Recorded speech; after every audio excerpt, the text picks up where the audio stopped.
Drugs માફિયાઓની પસંદગી બન્યો દ્વારકાનો દરિયો। રૂપેણ બંદર નજીકના દરિયાકાંઠેથી 16 કરોડનું ડ્રગ્સ ઝડપાયું।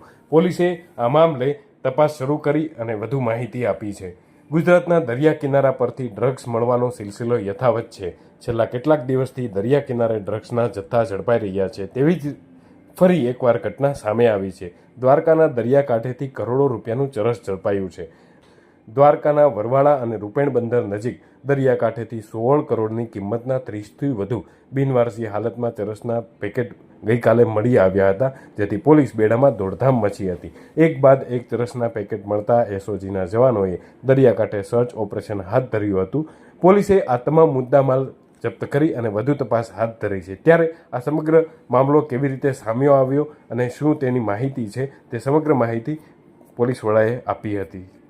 જી સર, પરમ દિવસના રાત્રિમાં અમારી જે દ્વારકાની સ્થાનિક પોલીસ હતી અને એસઓજી દરિયાકાંઠાના પેટ્રોલિંગમાં હતી, ત્યારે જે છે દ્વારકામાં વરવાડાના જે દરિયાકાંઠા છે એમાં 3 પ્લાસ્ટિક બાચકાઓ જે શંકાસ્પદ હાલતમાં હતા એ દરિયાકાંઠેથી મળી આવેલ।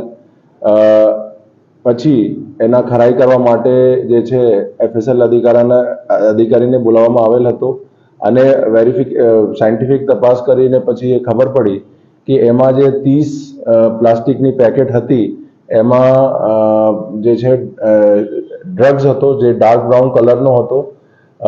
એ જે છે એ ચરસ હતો અને એની કુલ જે વેટ હતી એ લગભગ 32 કિલોગ્રામ જેવી હતી અને માર્કેટ રેટ જે છે એની 16 કરોડ જેવી હતી।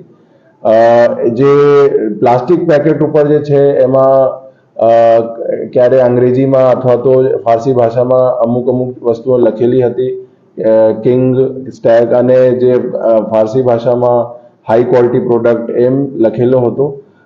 એમાં જે છે એનડીપીએસ એક્ટની અલગ અલગ કલમો હેઠળ ગુના દાખલ કરીને દ્વારકામાં આગળની તપાસ અત્યારે હાલ ચાલુ છે।